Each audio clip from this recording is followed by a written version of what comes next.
یہاں کھڑے ہو کے رو رہا ہے عبد المطلب، یا ربی رد علی ولدی محمدن، یا اللہ میرا ولد، میرا بیٹا محمد مجھے واپس کر دے۔ طواف ختم کر کے باہر نکلے تو دیکھا کہ ابو جہل نے اونٹنی بٹھائی اور حضور اونٹنی پہ سوار ہیں، حضور کو اتارا اور عبد المطلب کے پاس لے کے آئے، دیکھو آپ کا بیٹا محمد۔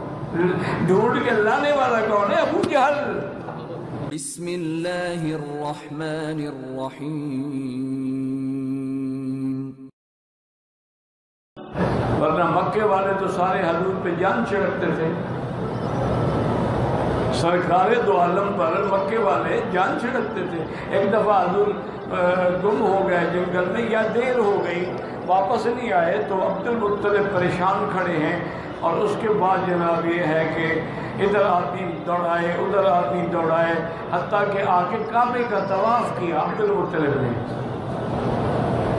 طواف کر کے متبر پہ کھڑے ہوئے اور دعا مانگی، یا رب رد علی ولدی محمد۔ وہ کافر تھے جو ہم کہتے ہیں یا عبد القادر جیلانی، ہم پکے اہل سنت۔ یہاں کھڑے ہو کے رو رہا ہے عبد المطلب، یا رب رد علی ولدی محمدن، یا اللہ میرا ولد، میرا بیٹا محمد مجھے واپس کر دے۔ طواف ختم کر کے باہر نکلے تو دیکھا کہ ابو جہل نے اونٹنی بٹھائی اور حضور اونٹنی پہ سوار ہیں، حضور کو اتارا اور عبد المطلب کے پاس لے کے آئے، دیکھو آپ کا بیٹا محمد۔ ڈھونڈ کے لانے والا کون ہے؟ ابو جہل۔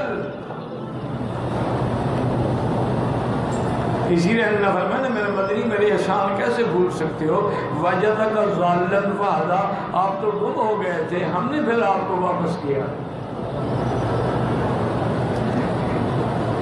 عبد المطلب بڑے خوش ہوئے۔ ابو جہل نے کہا عبد المطلب ایک بات سنو، یہ بچہ کیا ہے؟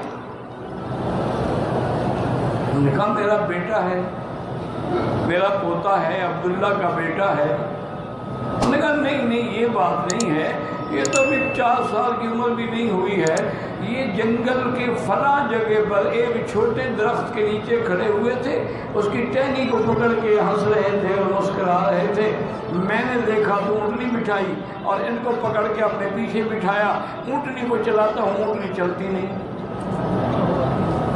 میں حیران ہو گیا کہ میری اونٹنی، ابو جہل کی اونٹنی پتہ ہے جب حضور پاک حج کی قربانی کے لیے لائے تھے نا تو اس سے پہلے کافروں نے کہا کہ 100 اونٹنی لے لیں، یہ اونٹنی ہمیں واپس کر دیں۔ ابو جہل اتنی قیمتی اونٹنی تھی۔ انہوں نے کہا میری اونٹنی تو میری آواز میں دوڑتی ہے، یہ اٹھتی نہیں چلتی نہیں۔ پھر کہتا ہے پتہ نہیں مجھے کوئی خیال آیا تو میں نے حضور پاک کو اپنے آگے بٹھایا، خود پیچھے بیٹھا تو اونٹنی اڑ پڑی جیسے ہوائی پرندہ اڑتا ہے۔ عبد المطلب نے کہا ابو جہل تجھے کیا پتہ نہیں، یہ تو پوری دنیا کا امام بنے گا، تمہارے پیچھے کیسے بیٹھتا؟ جو آگے بیٹھنے کے لیے آیا ہے وہ پیچھے کیسے بیٹھ سکتا؟ یہ تو ساری دنیا کا امام ہوگا۔ اسی لیے میں نے کل ایک لفظ کہا تھا، شاید آپ کو یاد ہو، سارے نبی امت کے نبی، میرا محمد انبیاء کا بھی نبی ہے، یاد رکھو۔ سارے نبی، موسیٰ علیہ السلام قوم کا نبی، عیسیٰ علیہ السلام قوم کا نبی ہے۔ آج بھی انگریز نے ایک کتاب لکھی ہے مشاہیر امہ کہ اس امت کے اندر 100% جو عظیم شخصیتیں ہیں وہ کون ہیں، تو سب سے پہلا جو نمبر ہے وہ حضرت محمد رسول اللہ۔ لکھنے والا انگریز ہے، نصرانی ہے۔ جب صحافیوں نے کتاب کی رونمائی کے موقع پر اس سے سوال کیا، اللہ کے بندے تم تو عیسائی ہو، عیسیٰ علیہ السلام کے ماننے والے، تم نے حضور کا نام پہلے کیسے دے دیا؟ اور نے کہا عیسیٰ قوم کے لیے آیا تھا، محمد عالم کے لیے آیا ہے۔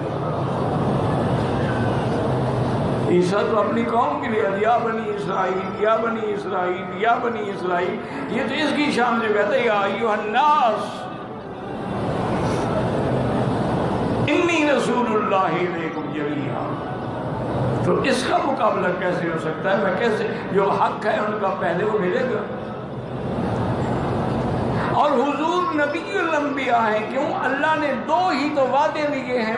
پورے قرآن پہ نظر ڈالا کرو، خدا کے لیے میری درخواست ہے کہ 24 گھنٹے میں صرف آدھا گھنٹہ تو اللہ کے قرآن کو دو۔ میری ریکویسٹ ہے، درخواست ہے، التجا ہے۔ پڑھے ہوئے نہیں ہو، کسی پڑھے ہوئے کے پاس بیٹھ جاؤ، کسی عالم کے پاس بیٹھ جاؤ، درس قرآن میں بیٹھ جاؤ، خود کھول کے پڑھتے رہو۔ آدھا گھنٹہ صرف قرآن کو دیں، اور قرآن کو جب پڑھیں پاک ہو، بدن بھی پاک، دل بھی پاک، جگہ بھی پاک، دماغ بھی پاک، نہ اندر کفر و شرک ہو، نہ باہر کوئی پلیتی ہو، اور خیال یہ ہو کہ میں آج اپنے اللہ سے باتیں کرتا ہوں۔ اس لیے علماء فرماتے ہیں جو کلام اللہ پڑھتا ہے گویا وہ اللہ سے کلام کر رہا ہے، اور جو حدیث پڑھتا ہے گویا وہ رسول اللہ سے بات کر رہا ہے صلی اللہ علیہ وسلم۔ جب کہتا ہے قال قال رسول اللہ صلی اللہ علیہ وسلم، اور پھر حضور نے کیا فرمایا، تو گویا حضور سے بات کر رہا ہے۔ اسی لیے علماء نے لکھا ہے کہ جس گھر میں سنن ترمذی کی کتاب ہے، حدیث کی کتاب ہے جو امام ترمذی نے لکھی ہے رحمۃ اللہ علیہ نے، وہ فرماتے ہیں جس گھر میں وہ کتاب ہے اور پڑھی جاتی ہے کأن النبی فی بیتہ یتکلم، گویا اس کے گھر میں اللہ کا نبی بیٹھا ہوا کلام کر رہا ہے۔ اللہ اللہ، دعا کرو اللہ ہمیں بھی نصیب فرمائے۔ ہم تو بھائی گانوں میں، کہانیوں میں، فلموں میں الجھ گئے، ایمان بھی خراب، عقیدہ بھی خراب، عمل بھی خراب ہو گیا۔ صرف آدھا گھنٹہ دے دو قرآن کو، آدھا گھنٹہ، میں تم سے 24 گھنٹے نہیں مانگتا، صرف آدھا گھنٹہ مانگتا۔ دیکھ کے پڑھ سکتے ہو پڑھتے، اچھا اگر پڑھ نہ بھی سکو نہ دیکھتے رہو، آدھے گھنٹے تک بس دیکھتے رہو۔